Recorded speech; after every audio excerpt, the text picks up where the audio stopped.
ஞாயிற்றுக்கிழமை ஈவினிங் அப்படியே கசின் வீட்டிலேருந்து பார்த்தீங்கன்னா எங்கள் வீட்டுக்கு போகலாம் அப்படின்னு சொல்லி கிளம்பிட்டோம். பயங்கரமாக மழை வர மாதிரி இருந்துச்சுன்னா கடைசி வரைக்கும் வெறும் தூரலோடையே போயிருச்சு. அப்படியே வீட்டுக்கு வரப்போ வீட்டுக்கு வந்து எனக்கு கார் நிறுத்திட்டு திருப்பி நான் வந்து கடைக்கு வந்து பாலும் மாவும் மட்டும் வாங்கிட்டு வந்துட்டேன். ஆன்லைனில் பார்த்தீங்கன்னா மாவே இல்லை. கையோட பாலும் காய வச்சுட்டு அப்படியே 2 பேரும் ஸ்ட்ராங்காக ஒரு கப் காஃபி போட்டு குடிச்சிட்டு இருந்தோம்.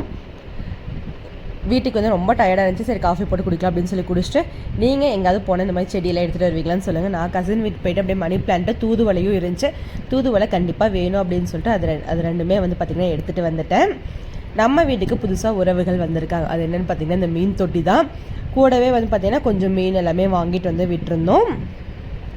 குட்டி குட்டியாக அழகாக இருந்துச்சு. பாப்பா தம்பி வேணும்னு கேட்டே இருந்தாங்க.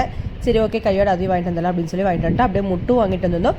கையோட முட்டை எல்லாமே எடுத்து அந்த ட்ரேயில் வச்சிடலாம் அப்படின்னு சொல்லிட்டு அதுவுமே வந்து பார்த்திங்கன்னா எடுத்து வச்சுட்டு இருந்தேன். அவங்க 2 பேரையும் ஹஸ்பண்ட் வந்து பார்த்துட்டு இருந்தாங்க. 2 பேரும் அரை தூக்கத்தில் இருக்காங்க. சரி சாப்பாடு கொடுத்துட்டு தூங்க வச்சுக்கலாம் அப்படின்னு சொல்லிட்டு ஃபஸ்ட்டு இந்த மாதிரி சின்ன சின்ன வேலைகள் எல்லாமே கையோடு எடுத்து வச்சிடலாம் அப்படின்னு சொல்லி எடுத்து வச்சிட்டேன். அங்கே அப்படியே வந்து பார்த்திங்கன்னா மட்டன் குழம்பு வந்து கொடுத்து பேக் பண்ணி விட்டுட்டாங்க. சரின்னு சொல்லிட்டு அந்த குழம்பு அப்படியே சூடு பண்ணிட்டு கையோட தோசை சுட்டு சாப்பிடலாம் அப்படின்னு சொல்லி சூப்பராக நைட் டின்னர் முடிச்சாச்சு. நம்ம வீடியோ ஃபர்ஸ்ட் டைம் பார்க்குறீங்க அப்படின்னா சப்ஸ்கிரைப் பண்ணிக்கோங்க. தேங்க்யூ ஃபார் வாட்சிங். Keep sub